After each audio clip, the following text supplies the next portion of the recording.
Oh, the neighbor borrowed it yesterday. Wait, is that the side with the septic tank? Johnny, get out of there! Having septic problems? At Mike Scott Plumbing, we can make those septic worries disappear. We can pump your septic tank, repair your drain field, and, if needed, even install a whole new system. At Mike Scott Plumbing, we don't take crap from anyone. We take it from everyone. 237-2888. Mike Scott Plumbing. If water runs through it, we do it.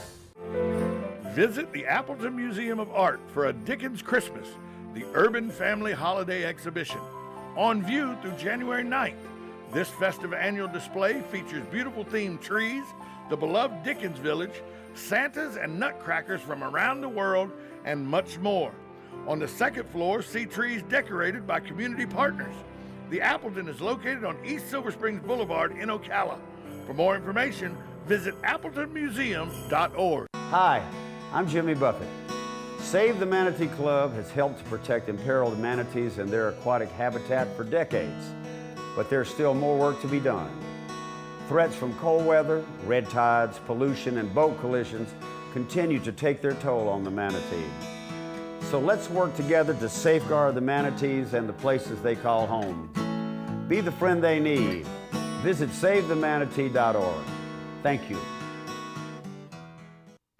Get it for less at the DIY Home Center outlet. Get top quality real wood cabinets the same or less than the big box stores are selling the cheap stuff. And that's not all. Drywall screws big box stores are $6.47 a pound. At DIY, only $4.99. Plus, DIY has the largest selection of mobile home parts and accessories anywhere. From carpet to doors, get the DIY supplies you need for less. The DIY Home Center outlet. We are your building material closeout store. 2191 Northwest 10th Street, just 2 miles east of I-75. Howdy folks, RL here for Dairy Queen again to tell you about what's hot and what's not. Dairy Queen has some of the best char-grilled chicken breasts on earth, as well as their chicken breast salad. And the burgers are exceptional, cooked on a real grill for the best flavor and less fat. And for dessert, blizzards are unequaled. Personally, banana split is my all-time favorite. Dairy Queen Silver Springs, where we always treat you like kings and queens. You're having another great day and you have good taste tuning into WOCA The Source with Ocala Talks and Tom Schmitz. Well, 1 out of 2 isn't bad. Welcome back to Ocala Talks. On a Wednesday, only 2 days left after today of 2021. So I'm going to start looking at some of the stories of 2021. I'm going to take them, the number one story, I went out and looked on the internet, and Google has this article from Google that these are the number one stories month by month searched on Google. In January, it was a tie. I disagree with it, and I'm going to tell you why, and I'm fixing to probably anger some very close friends of mine, probably fixing to anger quite a bit of people.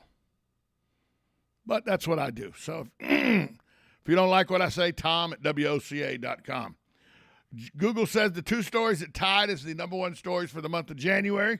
Now, they take out COVID. They said COVID was a year-long thing, so they take it out of the running. So in January, the storming of the Capitol, January 6th, tied with the inauguration of the 46th President of the United States, Joe Biden, and Vice President Kamala Harris on the 20th of January.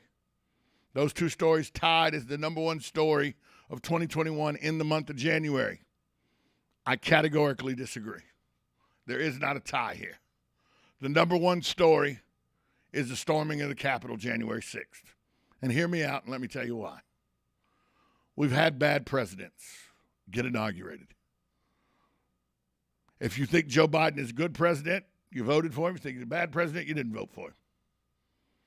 History will tell whether Joe Biden's a good president or a bad president. I think history's leaning towards bad, but that's my opinion. But history will tell. You can't make that decision in the present. History will tell just how bad a president he really was.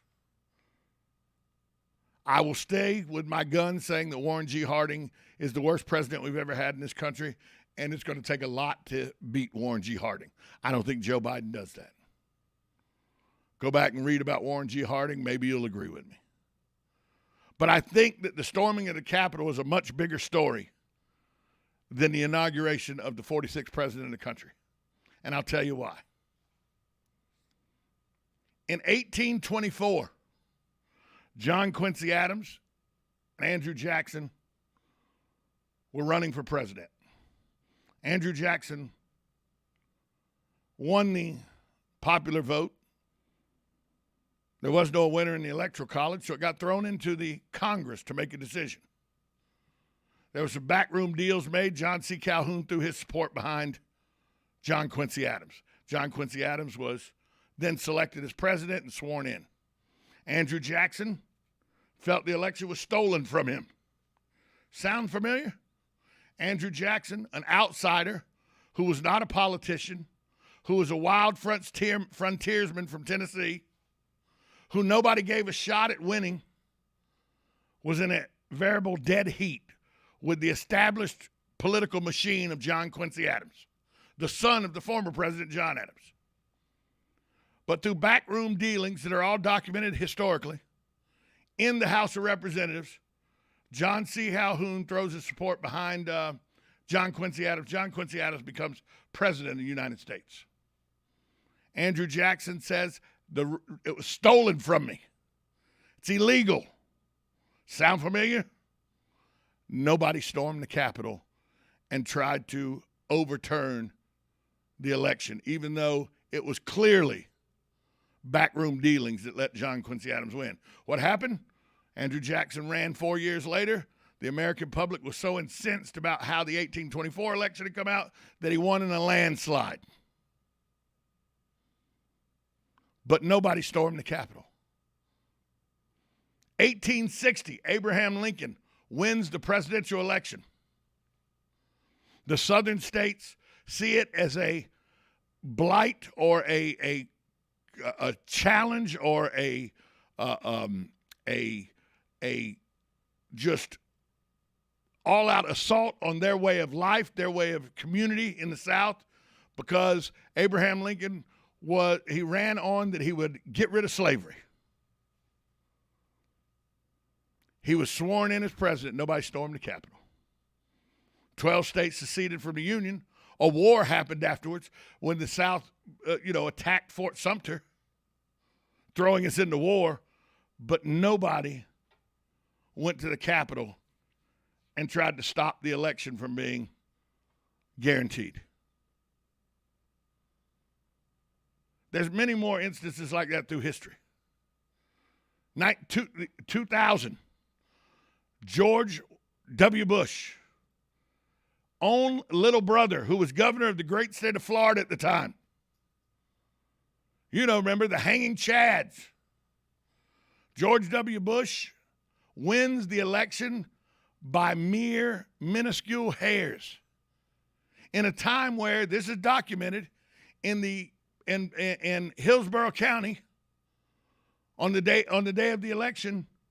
Over 300 African Americans were denied the ability to vote because the church vans they were going in were pulled over and seized by the Hillsborough County officials for running illegal taxi services because they were taking people to the polling booths. That's fact. That's not made up. That's fact. That happened.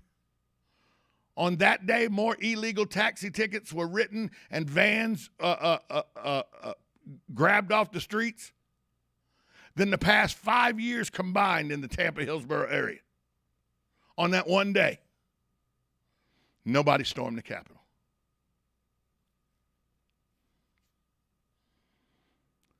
We pride ourselves as Americans on the peaceful turnover of leadership.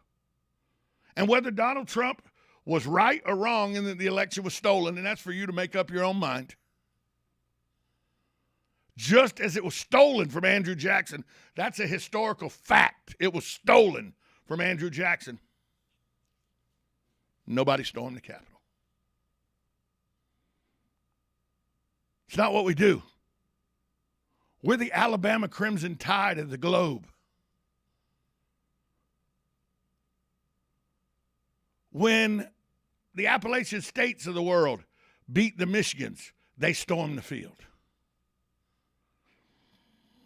When the Houston Cougars of the world beat the University of Texas, they stormed the fields. You know, if Afghanistan had drove the Americans out when we invaded, they could have stormed the field, because that's not going to happen very often. Alabama wins the national championship. Everybody claps, sits in their chairs.